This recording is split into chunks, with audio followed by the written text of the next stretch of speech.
अस्सलाम वालेकुम dear students, मैं हूं गुलाम रसूल और एक नई वीडियो के साथ हाजिर खिदमत हूं। डियर स्टूडेंट्स, हमारी आज की वीडियो है क्या FAIT के बाद साइबर क्राइम में एडमिशन ले सकते हैं।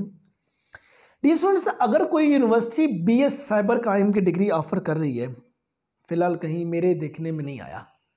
वो जो यूनिवर्सिटी डिग्री प्रोग्राम ऑफर कर रही है वो BScs है, वो BS IT है, BS सॉफ्टवेयर इंजीनियरिंग है, डेटा साइंस है, आर्टिफिशियल इंटेलिजेंस है। ठीक है, अगर कहीं को साइबर सिक्योरिटी के नाम से BS साइबर सिक्योरिटी के नाम से कोई यूनिवर्सिटी अगर डिग्री ऑफर कर रही है तो FAIT के बाद वो आपको इसमें एडमिशन नहीं देगी।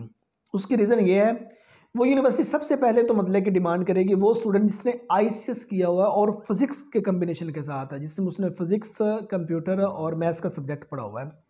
इस सब्जेक्ट के साथ अगर उसने FAIT किया हुआ है और इंटरमीडिएट किया हुआ है तो वो मतलब कि उनको पहली प्रेफरेंस पे मतलब वो स्टूडेंट्स होंगे, FSC प्री इंजीनियरिंग वाले स्टूडेंट्स होंगे। और वो स्टूडेंट्स जिन्होंने इंटरमीडिएट में 200 नंबर का मैथ का सब्जेक्ट पढ़ा होगा उनको मतलब कि वो स्पेस दे सकते हैं। FSC प्री मेडिकल वाले स्टूडेंट्स को भी स्पेस दे सकते हैं, लेकिन पहली सूरत मैंने आपको बता दी कि वो FSC प्री इंजीनियरिंग और ICS के स्टूडेंट्स को अकोमोडेट करेंगे। अगर कोई यूनिवर्सिटी BS साइबर क्राइम के नाम से या साइबर सिक्योरिटी के नाम से अगर कोई डिग्री ऑफर कर रही है तो FAIT का ये होता है कि स्टूडेंट्स आपने सिर्फ 200 नंबर का कंप्यूटर का सब्जेक्ट पढ़ा होता है। ठीक है, और उसका फिर चोर रास्ता स्टूडेंट्स को ऐसे मिलता है कि FAIT के बाद वो ADP-IT में मूव कर जाते हैं, एसोसिएट डिग्री प्रोग्राम में। एसोसिएट डिग्री प्रोग्राम के बाद आगे वो BS IT या BS कंप्यूटर साइंस वगैरह वो ये तरीका बन जाता था। डायरेक्ट यूनिवर्सिटीज़ FAIT के बाद एडमिशन नहीं देती। अगर हाँ आपने FAIT में जो 200 नंबर का मैथ का सब्जेक्ट पढ़ा हुआ है तो फिर एलिजिबल आप हैं, तो फिर मतलब कि आपको यूनिवर्सिटीज़ के BS के डिग्री प्रोग्राम में दाखिला मिल जाएगा। लेकिन तमाम यूनिवर्सिटीज़ आपको फिर भी दाखिला नहीं देंगी। उनकी प्रायोरिटी पे वो स्टूडेंट्स होते हैं जिन्होंने ICS फिजिक्स के साथ किया होता है और अच्छे नंबर होते हैं, और FSC प्री इंजीनियरिंग वाले स्टूडेंट्स होते हैं।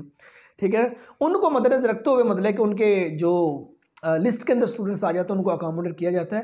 लेकिन प्राइवेट सेक्टर में मतलब कि ये CS और IT के डिग्री प्रोग्राम बहुत ज़्यादा जो है गवर्नमेंट सेक्टर में और प्राइवेट सेक्टर में हो चुके हैं, तो आपको एडमिशन मिल जाता है अगर आपने इंटरमीडिएट में मैथ का सब्जेक्ट पढ़ा होता है तो जाहिर सी बात, जब आप मैथ का सब्जेक्ट पढ़ लेंगे फिर आपका FAIT नहीं होगा, फिर आपका ICSE होगा।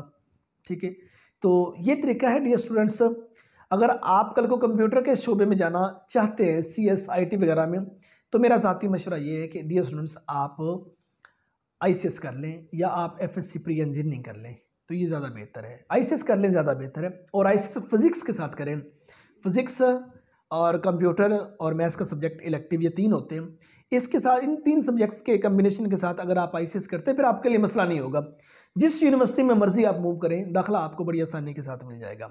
उम्मीद करता हूँ कि आज की वीडियो आप स्टूडेंट को अच्छी लगी होगी। नेक्स्ट वीडियो में मिलते हैं। अपना बहुत सारा ख्याल रखिएगा। फ़ी अमानिल्लाह।